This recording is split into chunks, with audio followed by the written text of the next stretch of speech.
Nagbigay na ng tapat at diretsahang pahayag ang Irish fighter na si Brendan Lely matapos magtapos sa majority draw ang professional boxing debut kontra yan kay Jimwell Pacquiao Jr. Pacquiao. Sa post-fight interview na ibinahagi sa isang YouTube video, sinabi ni Brendan na masaya siya sa resulta, ngunit inamin niyang ang tayhangad niya talaga ay manalo sa laban. Ayon kay Brendan, wala siyang kinikimkim na sama ng loob sa scorecards ng mga hurado. Kung tabla ang desisyon, ibig sabihin ay talagang tabla. Anya, bukas loob nitong tinanggap ang hatol ng 3 hurado na nagresulta sa majority draw sa 4 na round na bakbakan. Sa kabila ng patas na resulta, hindi tinago ni Lally ang paghanga sa lakas ng anak ng boxing legend na si Manny Pacquiao. Ayon sa kanya, Pacquiao Jr. hits hard. Grabe ang lakas ng suntok niya. Dagdag pa niya, may mga pagkakataong ramdam niya agad ang impact ng bawat bitaw ng Pinoy fighter, dahilan upang lalo siyang mag-ingat sa loob ng ring. Sa naturang panayam, ibinunyag din ni Brendan ang sakripisyong dinanas niya bago siya sumampa sa ring. Mula umano sa timbang na 160 pounds, kailangan niyang magbawas ng halos 25 pounds upang umabot sa catch weight na 135 pounds para matuloy lang ang laban niya kontra kay Jimwell. At ayon kay Brendan, hindi biro ang biglaang pagbabawas ng timbang, lalo na't hindi talaga siya aktibong professional boxer. Ginawa ko ito dahil gusto ko lang lumaban. Masaya lang ako na nabigyan ako ng ganitong pagkakataon. Pahayag niya, bagamat mas mababa ang kanyang natural weight class, ipinakita ni Brendan ang tapang at determinasyon na magipagsabayan kay Jimwell sa buong 4 na rounds. Ilang mga boxing fans mga ang nagsabi na mas agresibo at mas kumpleto ang ipinakitang galaw ni Brendan dahilan upang umani ng respeto mula sa mga manunood. Sa kabila ng pagod at sakripisyo, napanatili ni Brendan ang kanyang magandang disposisyon matapos ang laban. At anya, gusto ko lang maging masaya, anuman ang resulta. Masaya ako sa laban, pero oo, syempre, gusto ko sanang manalo. No more fighting?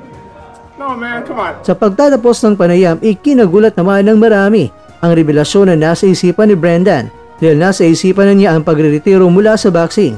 Matapos ang laban, plano niyang bumalik sa kanilang lugar at ipagpatuloy ang kanyang propesyon bilang isang guro na siyang tunay niyang trabaho bago siya lumaban kay Jimwell. Masaya na ako sa aking karanasan, hindi ko na siguro ito ulitin pa. Payag ni Brendan nang tinanong kung babalik pa ba siya sa ring.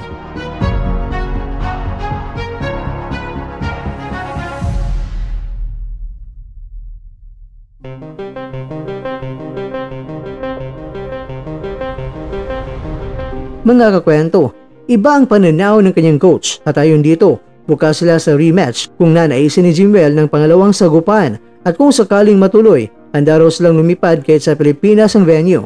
Kung gusto ni Jimwell ng rematch, sasama kami. Kahit pa sa Pilipinas pa yan, sabi ng coach ni Brendan.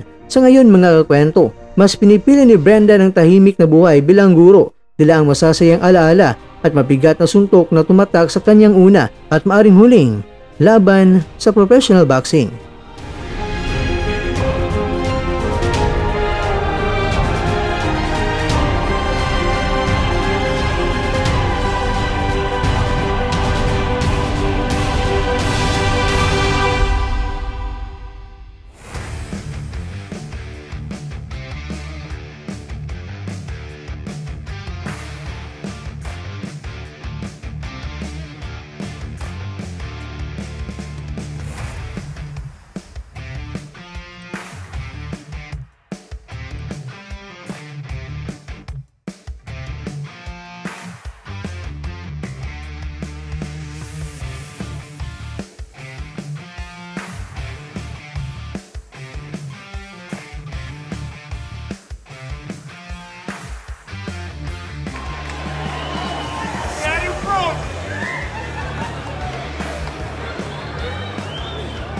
Is she there? Yeah, let me see.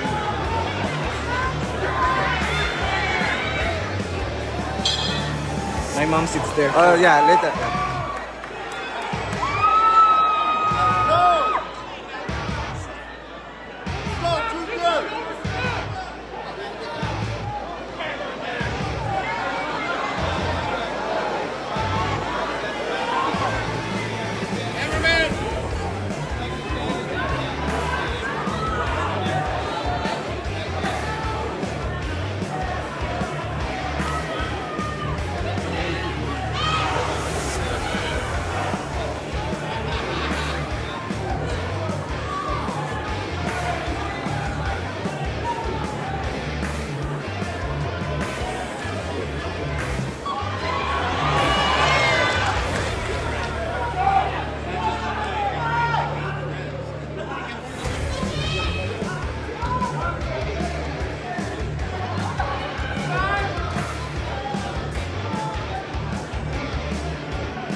Diyan nagtatapos ang ating kwento.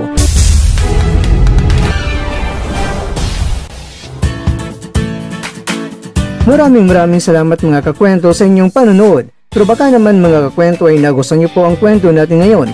Baka pwede niyo po akong mabigyan dyan ng like, subscribe at pa-click na rin sa bell button.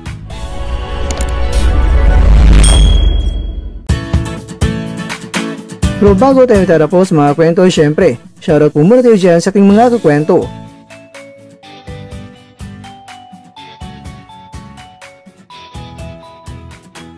At ikaw kwentong nanonood ngayon, shoutout sa iyo dyan. Bueno, lang dito na po muna ang ating kwentuhan. At abangan nyo na po ating susunod na video. At dito lang po yan sa isang channel na kung saan maaring ito'y mga kwentong di pa na kwento sa inyo.